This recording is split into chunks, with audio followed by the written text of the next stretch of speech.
जय माता रानी। आप सभी का दिन शुभ और मंगलमय हो। माता रानी माता रानी की कृपा आप सभी भक्तों पर बनी रहे। यह कथा भगवान नारायण नारद जी को सुना रहे हैं और यह देवी भागवत से ली गई है। एक राजा थे अश्वपति, उनकी कोई संतान नहीं थी। तब उन्होंने सावित्री माता की तपस्या करी। कई वर्षों तक तपस्या चलती रही। तब एक दिन माता उनके सामने प्रकट हो गई। तब माता ने कहा, महाराज, तुम्हारे मन में जो अभिलाषा है उसे मैं जानती हूँ। तुम्हारी पत्नी के भी मनोरथ पूर्ण होंगे, वो भी मुझसे छुपे नहीं हैं। अतः तुम सब कुछ देने के लिए मैं निश्चित रूप से प्रस्तुत हुई हूँ। राजन, तुम्हारी परम साध्वी रानी कन्या की अभिलाषा रखती है और तुम पुत्र चाहते हो। कर्म से दोनों ही उत्पन्न होंगे। इस प्रकार कहकर भगवती अंतर्ध्यान हो गई और ब्रह्मलोक में चली गई। राजा भी अपने घर लौट आए। समय अनुसार पहले कन्या का जन्म हुआ। भगवती सावित्री की आराधना से उत्पन्न हुई उस कन्या का नाम राजा अश्वपति ने सावित्री रखा। वह कन्या परम सुंदरी थी, मानो दूसरी लक्ष्मी हो। धीरे धीरे जब वह कन्या बड़ी होने लगी तब राजा को उसके विवाह की चिंता होने लगी। तब महाराज ने सत्यवान के साथ सावित्री का विवाह कर दिया। वे बहुत सत्यवान और सत्यवादी पुरुष थे और तब उन्होंने उनके साथ विवाह कर दिया। सत्यवान भी बड़ी प्रसन्नता के साथ उस कन्या को पाकर अपने घर चले गए। एक वर्ष व्यतीत हो जाने के पश्चात पराक्रमी सत्यवान अपने पिता की आज्ञा के अनुसार हर्षपूर्वक फल और ईंधन लाने के लिए वन में चले गए। उनके पीछे पीछे साध्वी सावित्री भी चली गई। दैव सत्यवान वृक्ष से गिर पड़े और उनके प्राण उड़ गए। नारद जी को बोलते हैं भगवान नारायण कि सुनो, यमराज ने उन्हें देखकर अपने अंगुष्ठ के समान सूक्ष्म शरीर को साथ लेकर यमपुरी में वो चले गए। सत्यवान को लेकर यमराज अपने धाम में चले गए। तब साध्वी सावित्री भी उनके पीछे लग गई। उस यमपुरी के स्वामी साधु श्रेष्ठ यमराज ने उस सुंदरी सावित्री को पीछे पीछे आते देखकर मधुरवाणी में उनसे कहा। यमराज ने कहा, हे सावित्री, तुम इस मानव देह से कहाँ जा रही हो? यदि पतिदेव के साथ जाने की तुम्हारी इच्छा है तो पहले इस शरीर का त्याग कर दो, फिर आ जाओ। जीते जी कोई मेरे धाम में नहीं आ सकता। मृत्यु लोक का प्राणी इस पंच भौतिक शरीर को लेकर मेरे लोक में नहीं जा सकता। यह नश्वर शरीर है। तुम्हारा पति सत्यवान भारतवर्ष में आया था। इसकी आयु अपूर्ण हो चुकी है। अतएव अपने किए हुए कर्म का फल भोगने के लिए अब वह मेरे लोक को जा रहा है। प्राणी के कर्म से ही जन्म होता है और कर्म से ही उसकी मृत्यु होती है। सुख, दुख, भय और सुख, ये सब कर्म के अनुसार ही उसे प्राप्त होते हैं। सावित्री ने कहा, प्रभु, आप ज्ञान के अथाह समुद्र हैं। अब मैं अपने इन प्राणनाथ को छोड़कर कैसे और कहाँ जाऊं? इनको लेकर तो आप जा रहे हैं, तो मैं कैसे जीवित रह पाऊंगी? मैं जो बातें पूछती हूँ उसे आप बताने की कृपा कीजिए। जीव किस कर्म के प्रभाव से किन किन योनियों में आता है? हे प्रभु, वह कौन से कर्म है जिससे मनुष्य स्वर्ग जाता है और कौन से कर्म है जिससे मनुष्य नरक का अधिकारी होता है?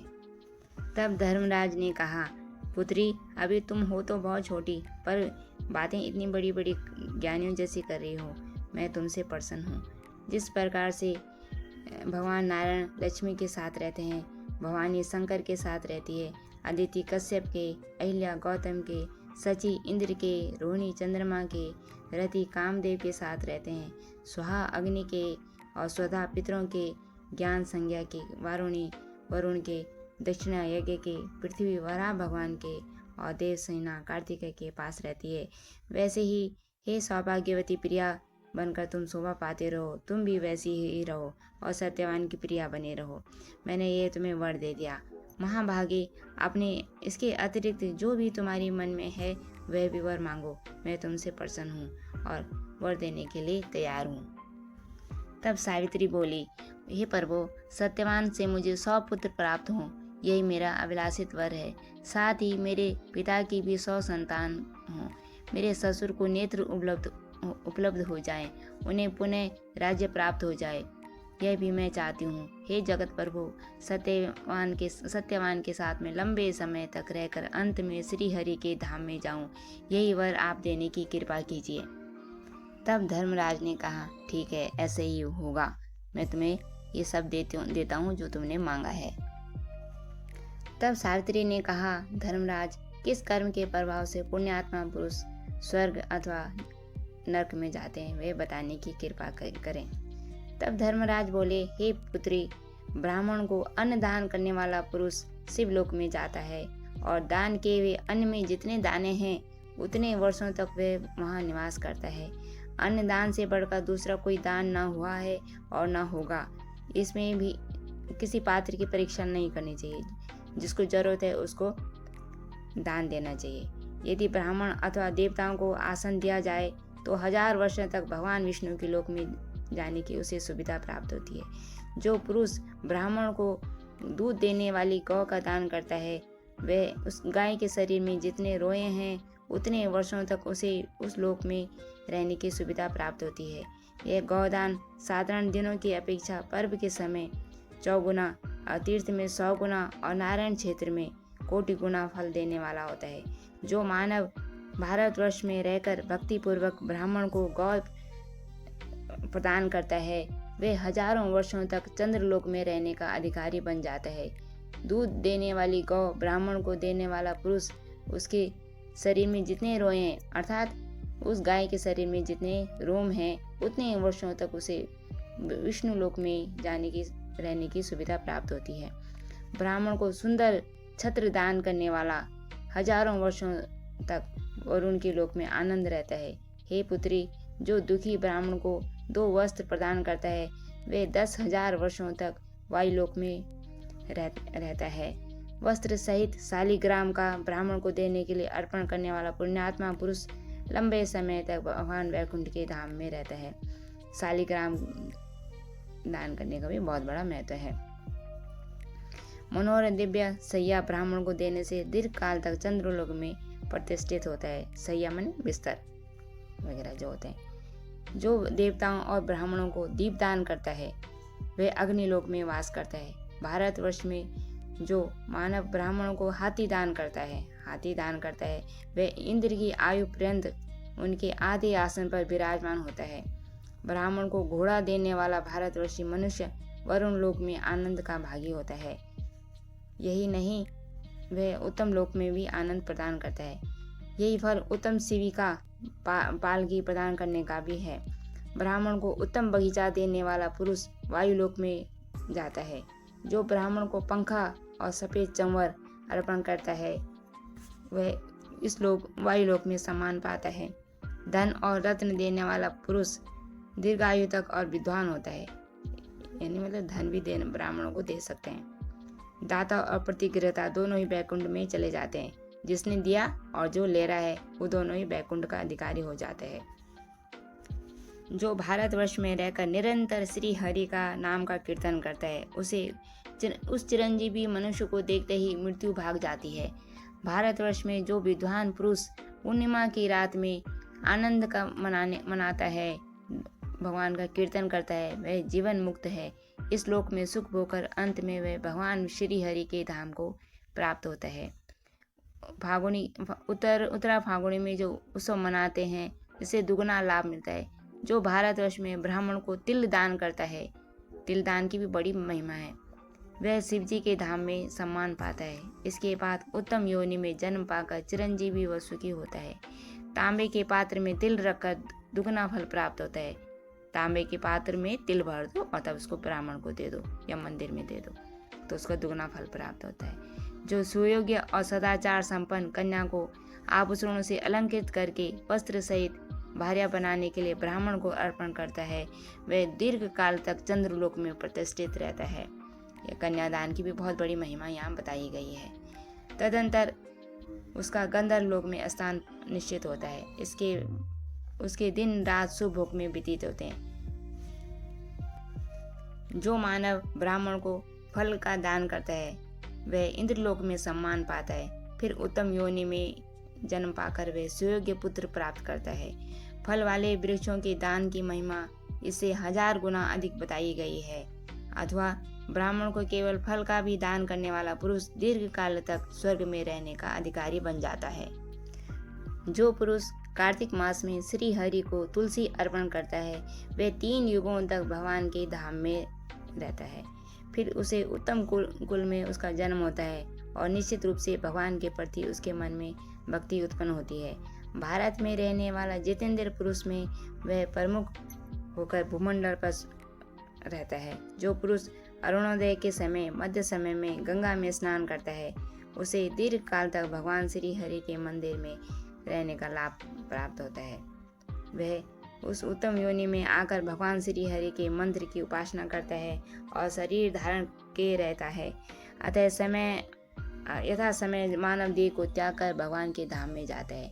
वहाँ से पुनः पृथ्वी पर के तल में आने की स्थिति उसके सामने उत्पन्न नहीं होती, यानी उसका मोक्ष हो जाता है। भगवान के सारूप्य प्राप्त कर वह उन्हीं की सेवा में लगा रहता है।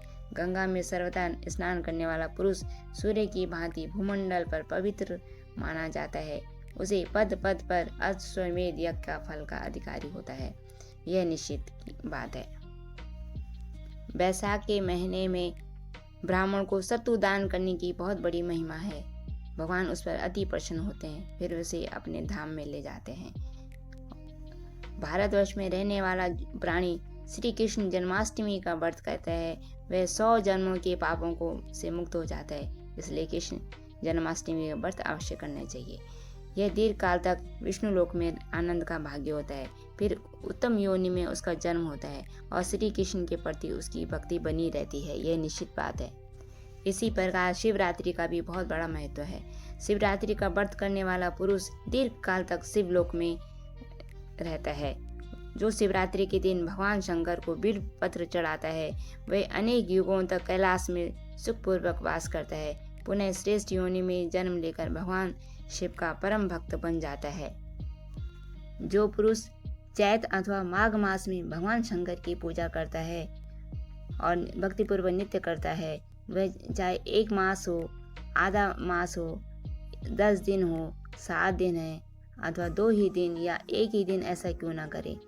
या मतलब चैत के महीने में और माघ के महीने में की बात कर रहे हैं प्रभु भगवान यमराज जी, उसे भगवान शिव के लोक में प्रतिष्ठित रहने का शुभ अवसर प्राप्त होता है। आप शादी को वो कह रहे हैं, यमराज जी कह रहे हैं, ये सावित्री, जो पुरुष भगवती की शरदकालीन महापूजा करता है, शरद की ऋतु में यानी जो अक्टूबर वगैरह में होती है, साथ ही नित्य गीत आदि वाद्य के द्वारा नाना प्रकार के उत्सव मनाता है, वह पुरुष भगवान शिव के लोक में जाता है। फिर श्रेष्ठ योनि में उसका जन्म होता है और राजा बनता है। इसी प्रकार शुक्ल अष्टमी के व्रत के बारे में भी यमराज जी सावित्री को बता रहे हैं। जो अष्टमी का व्रत रखता है, भक्ति पूर्वक महालक्ष्मी की उपासना करता है, वह 1 पक्ष तक होता है यह व्रत। 16 प्रकार के उत्तम उपचारों से भली भांति पूजा करने में संलग्न रहता है, वह पुरुष गोलोक में रहने का अधिकारी होता है। भारतवर्ष में कार्तिक की पूर्णिमा के अवसर पर करोड़ों गोप और गोपियों को साथ में लेकर रासमंडल संबंधी उत्सव मनाने की बड़ी महिमा है। भारतवर्ष में की बात कर रहे हैं, कार्तिक की पूर्णिमा के दिन की बात कर रहे हैं। उस दिन पाषाणमयी प्रतिमा के 16 प्रकार के उपचारों द्वारा श्री राधा और कृष्ण की पूजा करें। इस पुण्यमयी कार्य को संपन्न करने वाला पुरुष गोलोक में वास करता है और स्त्री भी वास करती है, ऐसी बात नहीं, स्त्री भी वास करती है गोलोक में। भगवान श्री कृष्ण का परम भक्त और फिर वह भगवान श्री कृष्ण का परम भक्त बनता है, उसकी भक्ति निरंतर बढ़ती रहती है। जो पुरुष शुक्ल अथवा कृष्ण पक्ष की एकादशी का व्रत करता है वह उसे बैकुंठ में रहने की सुविधा प्राप्त होती है। फिर भारतवर्ष में आकर वह भगवान श्री कृष्ण का अनन्य उपासक बनता है। क्रमशः भगवान श्री हरि के प्रति उसकी भक्ति निरंतर बढ़ती रहती है। शरीर त्यागने के बाद उसे गोलोक में जाकर वह भगवान श्री कृष्ण का रूप में उसकी प्राप्ति हो जाती है, मतलब वहीं रहता है। फिर उसका संसार में आना नहीं होता।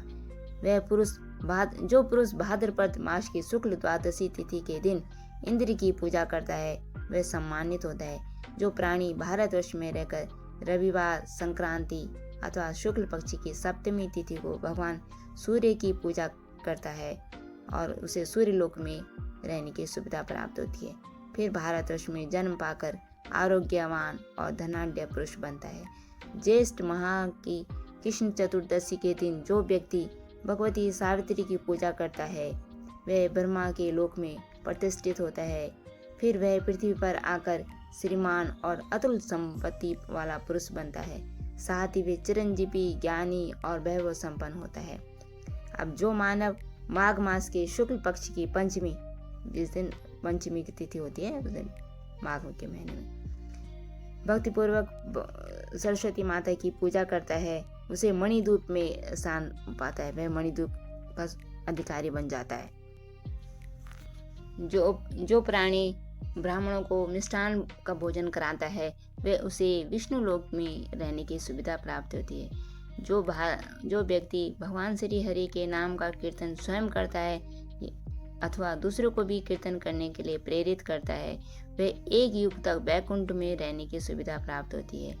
यह नारायण क्षेत्र में, अगर नारायण क्षेत्र में नामोच्चारण किया जाए, जैसे बद्रीनाथ हो गया, द्वारिका हो गया, यह है नारायण क्षेत्र, जगन्नाथ जी, ये सब नारायण क्षेत्र हैं, तो करोड़ों गुना अधिक फल मिलता है। जो पुरुष नारायण क्षेत्र में भगवान श्री हरि के नाम का 1 करोड़ जप करता है वह संपूर्ण पापों से मुक्त होकर जीवन मुक्त हो जाता है। यह दुर्ग सत्य है, सत्य है, सत्य है।